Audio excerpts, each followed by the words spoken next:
VOA reporters were in Afghanistan again in 2012, where after a decade of war, many businesses still depend on foreign contracts. But with the looming departure of U.S.-led forces, in addition to security concerns, there's great uncertainty about the country's economic future. Many people in Afghanistan moved their money abroad in 2012, and Bethany Matta reported on the effects of this financial exodus. She talked about that with Imran back in May.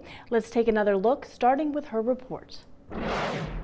Many truck drivers like Mehrab Gul have made their living delivering flour and cement from neighboring Pakistan and Iran. He says business has been dropping. Orders have decreased a lot.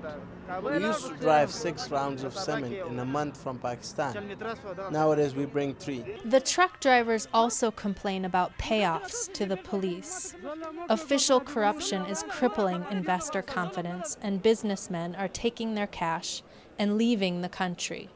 Some $4.5 billion in 2011. During the Taliban and stuff, the economy was, it wasn't what it is today, but it was certainly like surviving. They were not thriving. And then I believe when the troops had come in, they basically pushed a lot of money into the economy, so it immediately was jump-started. And when we talk about the industries, which are the industries that you can pinpoint which are on the rise? I guess right now you can definitely see the ones that are failing, and they're the ones that have been that mostly like the property market and stuff like that. They're mostly the ones that the NGOs and the foreigners have invested in. I would say like the telephone companies, the mobile phones, the services that people really need here are on the rise. Now, Bethany, when we compare the cottage industry or the small industries in Kabul to the poppy industry, if people are forced to leave or give up growing poppy, does the government have a plan in terms of adjusting them to different industries? I think if you ask the government, they say they do have a plan. But when you talk to the people and you talk to the farmers, they do not follow through with their word. They're not given any seeds, they're not given any money, or if they are given alternative crops and stuff like that, they're not making near as much money as they make from poppy. So no, I mean, if you ask the people, it's the poppy eradication is not working only because the government has not fulfilled their promises.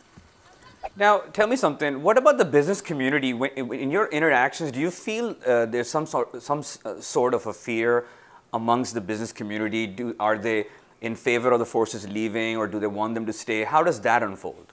I think you have different perspectives. Basically, what has happened over the past 10 years is that these elite Afghans they've made money off of ISF. They've made money off of Western development and contracts and stuff like that. So these people are very fearful that, you know, their money is leaving, and you see that because they're stashing their money in Dubai.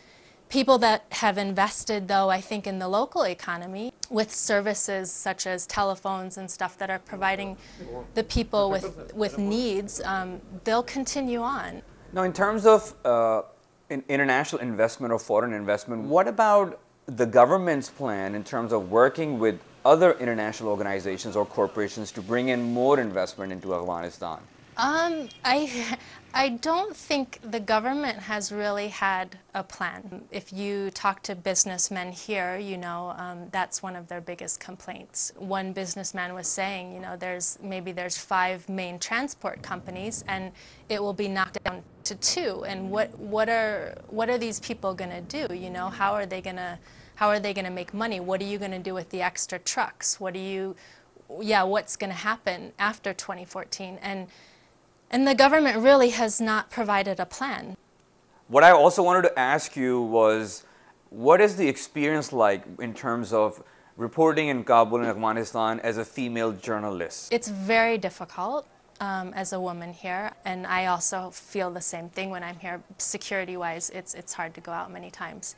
But it's also very interesting because as a woman journalist, you're allowed into the homes, which is a wonderful experience because you can really see what normal life is like here. Well, that's an interesting perspective. Thank you so much for your time, Bethany. Bethany Matta, VOA reporter in Kabul, Afghanistan.